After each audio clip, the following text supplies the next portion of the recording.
ਅੱਜ 7M ਕਰਾਂਗੇ। 7M ਦੇ ਵਿੱਚ ਡੈਫੀਨੇਟ ਇੰਟੈਗਰਲ ਹੈ। ਇਨਡੈਫੀਨੇਟ ਇੰਟੈਗਰਲ ਆਪਾਂ ਆਲਰੇਡੀ ਕਰ ਚੁੱਕੇ ਹਾਂ। ਡੈਫੀਨੇਟ ਇੰਟੈਗਰਲ ਅੱਜ ਸਟਾਰਟ ਕਰਾਂਗੇ। ਡੈਫੀਨੇਟ ਇੰਟੈਗਰਲ ਦੇ ਦੋ ਪਾਰਟਸ ਹੈ। ਫਸਟ ਹੈ limit of a sum and second ਹੈ ਫੰਡਾਮੈਂਟਲ ਥਿਊਰਮ। ਹੁਣ ਜਿਹੜੀ ਡੈਫੀਨੇਟ ਇੰਟੈਗਰਲ ਹੁੰਦਾ ਇੱਕ ਯੂਨੀਕ ਵੈਲਿਊ ਹੁੰਦੀ ਹੈ, ਬਟ ਇਨਡੈਫੀਨੇਟ ਇੰਟੈਗਰਲ ਜਿਹਦੇ ਵਿੱਚ ਇਨਫਾਈਨਿਟਲੀ ਮੈਨੀ ਵੈਲਿਊਜ਼ ਹੋ ਸਕਦੀਆਂ, ਬਿਕੋਜ਼ ਇਹਦੇ ਵਿੱਚ ਕੌਨਸਟੈਂਟ ਸੀ ਐਡ ਹੋ ਜਾਂਦਾ ਸੀਗਾ, ਪਰ ਇਹਦੇ ਵਿੱਚ ਕੌਨਸਟੈਂਟ ਸੀ ਐਡ ਨਹੀਂ ਹੋਊਗਾ। ਰੀਜ਼ਨ ਹੈ ਕਿ ਇਹਦੀ ਇੱਕ ਵੈਲਿਊ ਹੁੰਦੀ ਹੈ unique.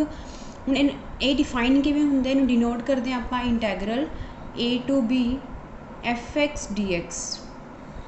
ਡਿਨੋਟਡ by integral a to b fx dx। ਉਹਦੇ ਵਿੱਚ a ਅਤੇ b ਲਿਮਿਟਸ ਨਹੀਂ ਗਿਵਨ ਹੁੰਦੀਆਂ ਸੀ ਇਨਡੈਫੀਨੇਟ ਦੇ ਵਿੱਚ, ਇਹਦੇ ਵਿੱਚ a ਅਤੇ b ਆਲਰੇਡੀ ਗਿਵਨ ਹੋਊਗਾ। a ਦਾ ਮਤਲਬ ਹੈ ਲੋਅਰ ਲਿਮਿਟ ਐਂਡ b ਦਾ ਮਤਲਬ ਹੈ ਅਪਰ ਲਿਮਿਟ। ਹੁਣ ਇਹਦੀ ਯਾਦ ਰੱਖਣਾ ਕਿ ਡੈਫੀਨੇਟ ਇੰਟੈਗਰਲ ਇੱਕ ਯੂਨੀਕ ਵੈਲਿਊ ਹੈ, ਬਿਕੋਜ਼ ਜਦੋਂ ਇਹਨੂੰ ਸੋਲਵ ਕਰਾਂਗੇ ਤਾਂ ਸਿਰਫ ਇੱਕ ਆਨਸਰ ਹੀ ਆਊਗਾ, ਪ੍ਰੋਪਰ ਵੈਲਿਊ ਆ ਜਾਊਗੀ। ਬਟ ਇਨਡੈਫੀਨੇਟ ਇੰਟੈਗਰਲ ਦੇ ਵਿੱਚ ਸੀ ਐਡ ਹੋਣ ਦੇ ਕਾਰਨ ਇਹਦੇ ਬਹੁਤ ਸਾਰੇ ਆਨਸਰ ਆ ਸਕਦੇ ਆ। ਫਸਟ ਹੈ limit as a sum, second ਹੈ ਫੰਡਾਮੈਂਟਲ ਥਿਊਰਮ। ਅੱਜ ਆਪਾਂ ਕਰਾਂਗੇ by using limit of a sum. ਹੁਣ ਦੇਖੋ ਲਿਮਿਟ ਆਫ ਅ ਸਮ ਦੇ ਵਿੱਚ ਸਮ ਨੂੰ ਕਰਨਾ ਕਿਵੇਂ ਹੈ, integral a to b fx dx is equal to ਲਿਖਣਾ ਉਹਨੂੰ ਲਿਮਿਟ h ਅਪਰੋਚ ਕਰਦਾ 0 into h fa plus fa plus h plus fa plus 2h plus up to so on fa plus n minus 1 into h। fa ਆਊਗਾ, ਫਿਰ a ਦੇ ਵਿੱਚ h add ਹੋ ਜਾਊਗਾ, then a ਵਿੱਚ 2h add ਹੋਊਗਾ, then a ਦੇ ਵਿੱਚ n minus 1 into h add ਹੋਊਗਾ। ਅੱਗੇ ਲਗਾਉਣਾ ਹੈ ਲਿਮਿਟ h 0 ਨੂੰ ਅਪਰੋਚ ਕਰ ਰਿਹਾ ਐਂਡ ਅੱਗੇ ਲਗਾਉਣਾ h ਨਾਲ ਮਲਟੀਪਲਾਈ, ਐਂਡ ਇੱਥੇ ਇੱਕ NH ਯੂਜ਼ ਹੋਊਗਾ। NH ਦਾ ਮਤਲਬ ਹੈ b ਅਤੇ a ਨੂੰ ਮਾਈਨਸ, ਮਤਲਬ ਅਪਰ ਲਿਮਿਟ ਮਾਈਨਸ ਲੋਅਰ ਲਿਮਿਟ। ਹੁਣ ਇਹਦੇ ਵਿੱਚ ਇੱਕ ਦੋ ਰਿਜ਼ਲਟਸ ਯੂਜ਼ ਹੋਣਗੇ। ਤਿੰਨ ਰਿਜ਼ਲਟ ਕਿਹੜੇ ਇਹਦੇ, ਇੱਕ ਰਿਜ਼ਲਟ ਹੈ ਸਮ ਆਫ n ਟਰਮਸ, ਮਤਲਬ 1 + 2 + 3 + up to so on n terms ਦਾ ਸਮ ਕਿੰਨਾ ਹੋਊਗਾ, n into n + 1/2। Sum of n square ਮਤਲਬ 1 ਦਾ ਸਕੇਅਰ + 2 ਦਾ ਸਕੇਅਰ + 3 ਦਾ square + up to so on n square, ਉਹ ਇਕੁਅਲ ਹੁੰਦਾ n + 1 to n + 1/6। Sum of n cube equal to n into n + 1/2 raised to power 2, ਜਾਂ ਇਹਨੂੰ ਇਹ ਲਿਖ ਸਕਦੇ ਹਾਂ n ਦਾ ਸਕੇਅਰ n + 1 ਦਾ ਸਕੇਅਰ ਅਪੋਨ 4। 3 ਰਿਜ਼ਲਟ ਦੇ ਯੂਜ਼ ਹੋਣਗੇ। ਜਿੰਨੇ ਵੀ ਕੁਐਸਚਨਸ ਹੈ ਮੋਸਟਲੀ ਹਰੇਕ ਦੇ ਵਿੱਚ ਜਾਂ ਤਿੰਨੋਂ ਯੂਜ਼ ਹੋ ਜਾਣਗੇ, ਜਾਂ ਕੋਈ ਇੱਕ ਯੂਜ਼ ਹੋਊਗਾ, ਜਾਂ ਦੋਨੋਂ ਯੂਜ਼ ਹੋ ਜਾਣਗੇ। ਇੱਕ ਰਿਜ਼ਲਟ ਹੋਰ ਯੂਜ਼ ਹੋਊਗਾ, ਉਹ ਵੀ ਲਿਖ ਲਓ, limit h approaches to 0 e ਵਾਲੇ ਸਮ ਦੇ ਵਿੱਚ ਯੂਜ਼ ਹੋਊਗਾ e ਦੀ power h minus 1/h is equal to 1। ਇਹ ਰਿਜ਼ਲਟ ਹੈ, ਇਹ ਵੀ 1 ਦੇ ਇਕੁਅਲ ਹੁੰਦੀ ਹੈ ਹਮੇਸ਼ਾ। ਅੱਜ ਪਹਿਲਾਂ ਕੁਐਸਚਨ ਕਰਾਂਗੇ ਆਪਾਂ ਪੋਲੀਨੋਮੀਅਲ ਦਾ, ਦੈਨ ਇਸ ਤੋਂ ਬਾਅਦ ਕਰਾਂਗੇ ਆਪਾਂ ਐਕਸਪੋਨੈਂਸ਼ੀਅਲ ਦਾ। ਪੋਲੀਨੋਮੀਅਲ ਹੈ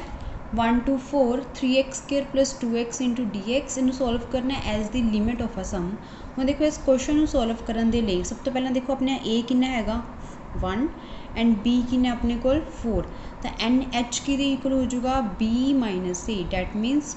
4 - 1 ਇਜ਼ ਇਕੁਅਲ ਟੂ 3। NH ਦੀ ਵੈਲਿਊ ਆਪਣੀ ਕਿੰਨੀ ਆ ਗਈ 3।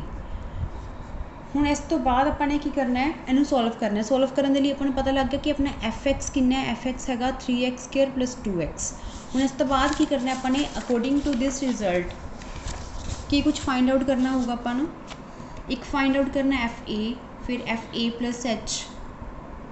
ਫਿਰ fa + 2h, ਫਿਰ fa + n - 1 into h। fx ਹੈ ਆਪਣੇ ਕੋਲ 3x² + 2x, a ਕਿੰਨੀ ਹੈ 1, b ਕਿੰਨਾ ਉਹਦੇ ਵਿੱਚ 4, ਤਾਂ fa ਫਾਈਂਡ ਆਊਟ ਕਰਾਂਗੇ। fa ਦਾ ਮਤਲਬ ਹੈ ਕਿ ਤੁਸੀਂ f1 ਕੱਢੋਗੇ, f1 ਦਾ ਮਤਲਬ ਹੈ ਕਿ x ਦੀ ਜਗ੍ਹਾ 'ਤੇ 1 ਰਿਪਲੇਸ ਕਰੋ, ਤਾਂ 3 + 2 ਕਿੰਨਾ ਆ ਗਿਆ 5। ਫਿਰ fa + h ਕੱਢਣਾ, fa + h ਦਾ ਮਤਲਬ ਹੈ ਕਿ a ਦੀ ਜਗ੍ਹਾ 'ਤੇ 1 1 + h, ਤਾਂ x ਦੀ ਜਗ੍ਹਾ 'ਤੇ ਜਿੱਥੇ ਵੀ x ਹੈ ਉੱਥੇ 1 + h ਪੁੱਟ ਕਰੋ, 3 into 1 + h ਦਾ ਹੋਲ ਸਕੇਅਰ + 2 ਦੇ ਨਾਲ ਆ ਜਾਊਗਾ 1 + h। ਇਹਨੂੰ ਐਵੇਂ ਨਾ ਲਿਖੋ, ਇਹਨੂੰ ਪ੍ਰੋਪਰ ਸੋਲਵ ਕਰ ਲਓ, ਬਿਕੋਜ਼ ਅੱਗੇ ਜਦੋਂ ਪੁੱਟ ਕਰਾਂਗੇ ਤਾਂ ਈਜ਼ੀ ਹੋ ਜਾਂਦਾ ਹੈ। ਹੁਣ ਇੱਥੇ ਫਾਰਮੂਲਾ ਖੋਲ੍ਹਤਾ a² b² 2ab + 2 + 2h, h ਵਾਲੀਆਂ ਟਰਮ ਅੱਡ ਕਰ ਲਈਆਂ, h² ਵਾਲੀਆਂ, ਅਤੇ 3 + 2 5 ਕੌਨਸਟੈਂਟ ਹੋ ਗਿਆ, ਤਾਂ fa + h that means f1 + h ਦੀ ਵੈਲਿਊ ਆ ਸਾਰੀ ਹੋਊਗੀ। Now fa + 2h that means f1 + 2h,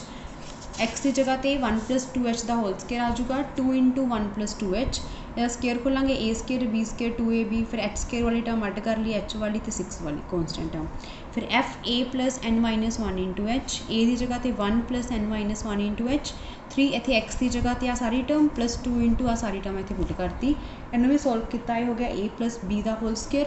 a² + b² + 2ab + 2 into ਆ ਸਾਰੀ ਟਰਮ। ਹੁਣ ਦੇਖੋ ਪਿੱਛੇ ਆਪਾਂ ਰਿਜ਼ਲਟ ਕੀਤਾ ਸੀ ਕਿ ਅਗਰ ਆਪਣੇ ਕੋਲ a to b fx dx ਹੈ, मतलब 1 to 4 3x square plus 2x dx है तो वो किहदे इक्वल होगा limit h approaches to 0 h सारे क्वेश्चन दे विच सेम यूज़ होगा f of a plus f of a plus h plus f of a plus 2h plus f of a plus n minus 1 into h limit h approaches to 0 h a की जगह पर 1 put किया f1 plus h f1 plus 2h fn plus n minus 1 into h f1 की value आप already उपर कढ़ चुके हैं कितनी आई सी 5 f1 प्लस h की वैल्यू आप कढ़ी सी सारी 5 plus 3h square plus 8h इतने पुट करती f2 प्लस h की वैल्यू इतने पुट करती इतने f1 plus n minus 1 into h की वैल्यू पुट करती मतलब जो वैल्यूज़ आप उपर कढ़िया वो सारिया पुट करतियाँ इस तो बाद की करना है सारी टर्म्स इकट्ठियां करनिया इक्वेट करनिया इक्वेट करने के लिए तुसीं की करना है कॉन्सटेंट टर्म्स 5 देखो कितने बारी आया है 5 इत्थे आया 5 इत्थे भी आया इस टर्म के अप टू सोन लास्ट टर्म के भी आया हुण देखो नंबर ऑफ टर्म्स कितनी है इन्नियां टर्म्स तो अपने को n-1 है एक टर्म आ होगी तो टोटल नंबर ऑफ टर्म्स होगी n तो 5 कितने बारी आया 5 आया n time 5 into n plus फिर 3h स्केयर वाली टर्म्स इकट्ठियां कर लो 3h स्केयर आ टर्म होगी एक आ टर्म होगी 12h स्केयर एक वाली टर्म होगी अगर ये आप 3h स्केयर कॉमन कढ़ीए तो इत्थे रह जूगा 1 इत्थे रह जूगा 3h स्केयर 3 इंटू 4 12 होंदा 4 मतलब 2 का स्केयर ये 3h स्केयर कॉमन कढ़ांगे तो n-1 raise to power 2 plus फिर नैक्सट वाली टर्म के h वाली टर्म्स इकट्ठियां करनी 8h 16h 8 into n-1 into h 8h ਨੂੰ कॉमन कढ़ांगे तो इत्थे रह जूगा 1 इत्थे रह जूगा 2 इत्थे रह जूगा n-1 5n तो उवें पे 3h स्केयर भी उवें पे हुण देखो ये बन गया सम ऑफ n स्केयर बट ये की है इतनी लास्ट टर्म है n-1 तो बन जूगा sum of n-1 raise to power 2 sum of n square होंदा है n into n plus 1 into 2n plus 1 upon 6 तो सम ऑफ n-1 का स्केयर होगा जिथे n है उत्थे n-1 कर दो तो की हो जाएगा n-1 प्लस 1 n की जगह तो n-1 करांगे तो बन जाएगा 2n-1 अपॉन 6 मतलब सम ऑफ n-1 स्केयर हो जाएगा सारा तो इस सारी जगह पर आप सारा रिजल्ट पुट कर देंगे n-1 2n-1/6 प्लस 8h उवें है हूँ सम ऑफ n कि इक्वल सीगा n into n plus 1 upon 2 तो सम ऑफ n-1 कि इक्वल होगा n की जगह तो n-1 इत्थे हो जाएगा n अपॉन 2 तो इस जगह पर सारा रिजल्ट आ गया फिर की करना है जो बार वाला h है अंदर मल्टीप्लाई कर दो ये बन जाएगा NH ये बन जाएगा h3 ये बन जाएगा h स्क्योर फिर जो इतने h3 बनूगा उन्होंने इस h के नाल अड कर दो एक इस h नाल अड एक इस h नाल अड एंड जो इतने h स्क्योर बनूगा उन्होंने ये अड तो ये अड करता हूँ देखो कितना बन चुका है फर्स्ट टर्म तो अपनी बन जूगी 5NH पहली तो 5NH बन जूगी अगली टर्म के जो h3 बनूगा तीनों टर्म्स के नाल अड करता एक बन गया NH माइनस H एक बन जूगा NH एक बन जूगा 2NH माइनस H इत्थे भी H एक आ पे एक H आ तो H स्केयर हो गया ये अड कर देंगे ये अड तो बन जूगा NH minus H N into H NH हुण इस तो बाद की करांगे NH की वैल्यू पुट कर देंगे NH के इक्वल सीगा NH इज इक्वल टू सीगा B माइनस A मतलब 4 - 1 3 NH की जगह 3 पुट किया सेम एज इत्थे भी 3 तो H नूं 0 पुट कर देना है NH नूं 3 तो H नूं 0 जो तुसीं H नूं 0 पुट करता तो अगे लिमिट नहीं लगानी तो 3 - 0 NH की जगह 3 इंटू 2 हो गया 6 सेम एज इत्थे भी NH की वैल्यू पुट करती इन्हूं सिंपलीफाई करो then you get 78 your answer ये नाल दे पोलीनोमियल दे बहुत सारे क्वेश्चन है सारे क्वेश्चन ट्राई करने हैं अगर कोई डाउट है तो तुसीं मेरे तो पूछ सकते हो इस तो बाद करांगे आपां क्वेश्चन एक्सपोनेंशियल का एक्सपोनेंशियल के क्वेश्चन के विच की है इंटैगरल 0 to 3 e⁻x dx इनू करना सेम उवें ही है a 0 हो गया b अपना हो गया 3 तो f(x) कितना हो गया e⁻x a हो गया 0 b हो गया 3 तो NH होंदा b minus a 3 - 0 equal to 3 सब तो पहला कढ़नी है f0 क्योंकि f a कढ़नी होंगी है f a तो 0 ही है तो e⁻0 कितनी होगी 1 फिर कढ़नी है अपने f a प्लस h मतलब f0 प्लस h e की पावर कितनी हो जाएगी 0 प्लस h e की पावर h फिर कढ़ांगे f a plus 2h 0 plus 2h तो हो जाएगी e की पावर 2h फिर कढ़ांगे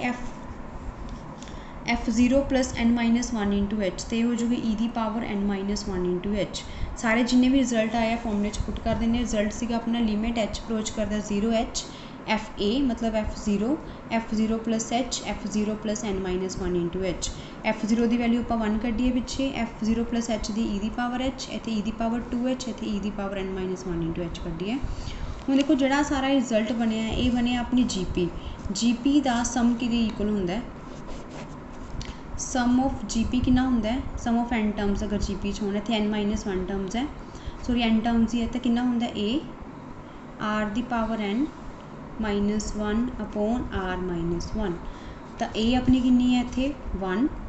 R की पावर n इतों अगर डिवाइड करांगे e की पावर h नूं 1 नाल, तो R कितनी आ जूगी e की पावर h,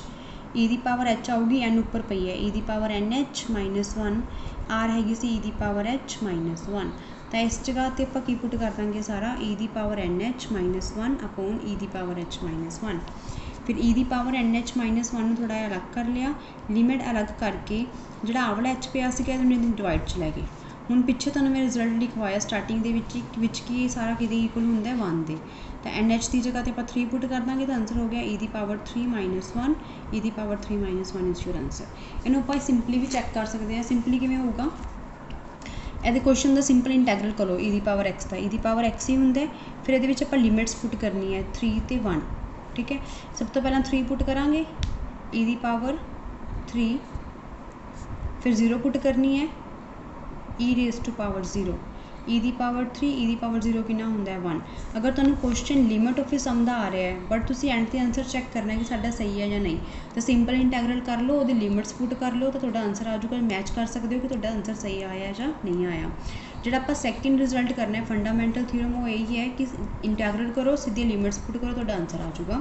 ये आपां नैक्सट वीडियो च करांगे बाकी प्रॉपर इनू ये नाल दे क्वेश्चन जिन्ने भी तुसीं खुद ट्राई करने हैं, पर करने जिहड़े जिवें लिमिट ऑफ सम का क्वेश्चन कराया सेम एवें करने हैं। अगर कोई डाउट है तो तुसीं मेरे तो पूछ लिओ।